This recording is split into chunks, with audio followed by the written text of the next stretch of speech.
स्वाध्याय विद्यार्थी मित्र या चॅनलमध्ये तुम्हा सर्वांचं स्वागत आहे. मित्रांनो, आज आपण इयत्ता 9वीचा मराठीचा 12वा धडा महाराष्ट्रावरून टाक ओवाळून काय याचा स्वाध्याय बघणार आहोत.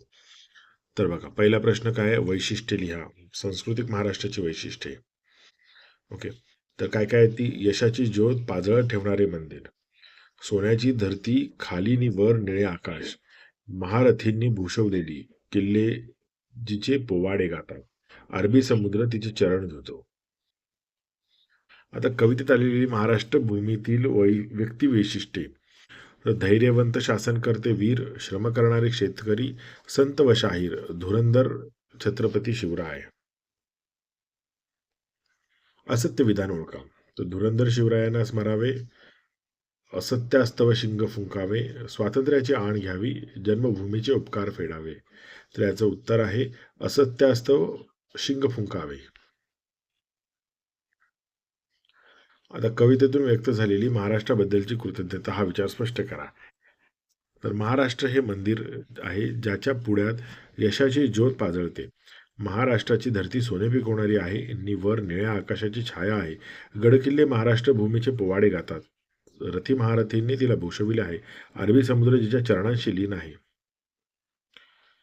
महाराष्ट्र हा धैर्यवंत शासनकर्त्यांचा, साधू संतांचा, शाहिरांचा, कष्टकरी शेतकऱ्यांचा, त्यागाचा, सामर्थ्याचा व धुरंधर शिवरायांचा आहे.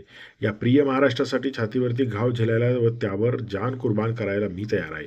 अशा प्रकारे कवितेतून महाराष्ट्राबद्दलची कृतज्ञता व्यक्त झाली आहे. महाराष्ट्राची बलस्थाने तुमच्या शब्दात सांगा.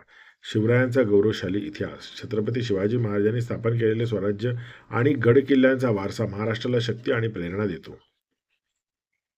सांस्कृतिक वैभव, संत परंपरा, लावणी, नाटक आणि वारकरी संप्रदाय यामुळे महाराष्ट्राची सांस्कृतिक ओळख विशिष्ट आहे. आर्थिक केंद्रबिंदू, मुंबई ही देशाची आर्थिक राजधानी आहे, जिथे शेअर बाजार, बँका आणि औद्योगिक विकासाने ज्याला देशात अग्रस्थानी नेले आहे.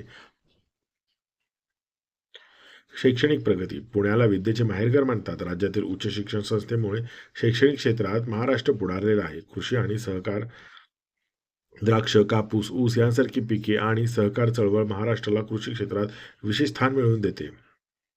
पर्यटन आणि निसर्ग सौंदर्य, अजिंठा, वेरूळ, महाबळेश्वर, कोकण किनारा आणि गडकिल्ल्यांमुळे पर्यटन क्षेत्रात महाराष्ट्र अग्रेसर आहे. प्रश्न 5. काव्य सौंदर्य. धर ध्वजा करी ऐक्याची, मनीषाजी महाराष्ट्राची या काव्यपंक्तीतील विचार सौंदर्य लिहा. कवितेतून व्यक्त होणाऱ्या रसाचे तुमच्या शब्दात उदाहरण वर्णन करा. प्रश्न अ. धर ध्वजा करी ऐक्याची, मनीषाजी महाराष्ट्राची या काव्यपंक्तीतील विचार सौंदर्य लिहा. तर मुंबईसह संयुक्त महाराष्ट्राची चळवळ सुरू झाली तेव्हा त्याला काही जणांनी विरोध दर्शवला. खूप साधक बाधक चर्चा झाली. परंतु मराठी मनाने संयुक्त महाराष्ट्र सरकार साकार करण्याचा ध्यास घेतला होता. निष्ठेने हे कार्य मराठी माणसे करत होती. त्यांच्या एकजुटीत फूट पडू नये म्हणून शाहीर म्हणतात की ऐक्याचा हा झेंडा हातात घ्या, अशीच अवघ्या महाराष्ट्राची मनोकामना आहे ती पूर्ण करण्यास कटिबद्ध होऊया. प्रश्न आ. कवितेतून व्यक्त होणाऱ्या रसाचे तुमच्या शब्दात उदाहरण वर्णन करा. उत्तर. या कवितेत जागोजागी वीररसाची प्रचिती येते. मराठी मन आंदोलनासाठी जागृत करण्याकरिता कवींनी वीररसाचा मुक्त वापर केला आहे. कंबर बांधून ऊट घाव झेलाया, महाराष्ट्रावरून टाक ओवाळू नकाया या पहिल्या 2 ओळी शाहिरांनी मर्द मराठी मनाला प्राणार्पणाचे व मर्दुमकीचे आवाहन केले आहे. शिवरायांच्या कर्तृत्वाची ग्वाही दिली आहे. करी कंकण बांधून साचे, सत्यास्तव शिंग फुंकाया, पर्वत उलथून यत्नाचे, धर ध्वजा करी ऐक्याची, पाऊले टाक हिमतीची, घे आण स्वातंत्र्याची. अशा प्रकारच्या ओळींमधून ओज गुण ओतप्रोत भरला आहे. मराठी मन पेटून उठेल अशा प्रकारे ही कविता वीररसाने ओतप्रोत भरली आहे. प्रश्न 6. अभिव्यक्ती. तर तुम्हाला जाणवलेल्या महाराष्ट्रातील अभिमानास्पद बाबींचे वर्णन करा.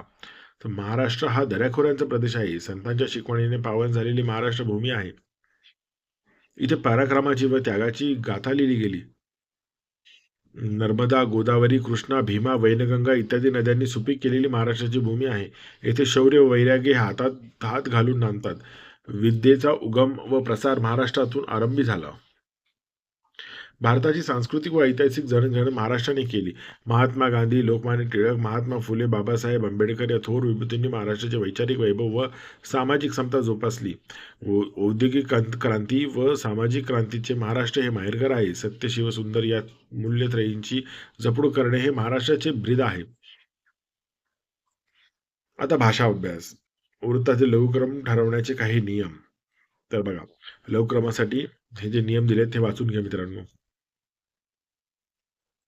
अक्षर वृत्ते, छंद वृत्ते आणि मात्रा वृत्ते. मित्रांनो, व्हिडिओ आवडला असेल तर नक्की या व्हिडिओ लाईक करा आणि असेच व्हिडिओ पाहिजे असतील तर आपल्या चॅनलला सबस्क्राईब करा आणि पुढचा व्हिडिओ कोणता करू ते मला कमेंट बॉक्समध्ये कळवा. धन्यवाद.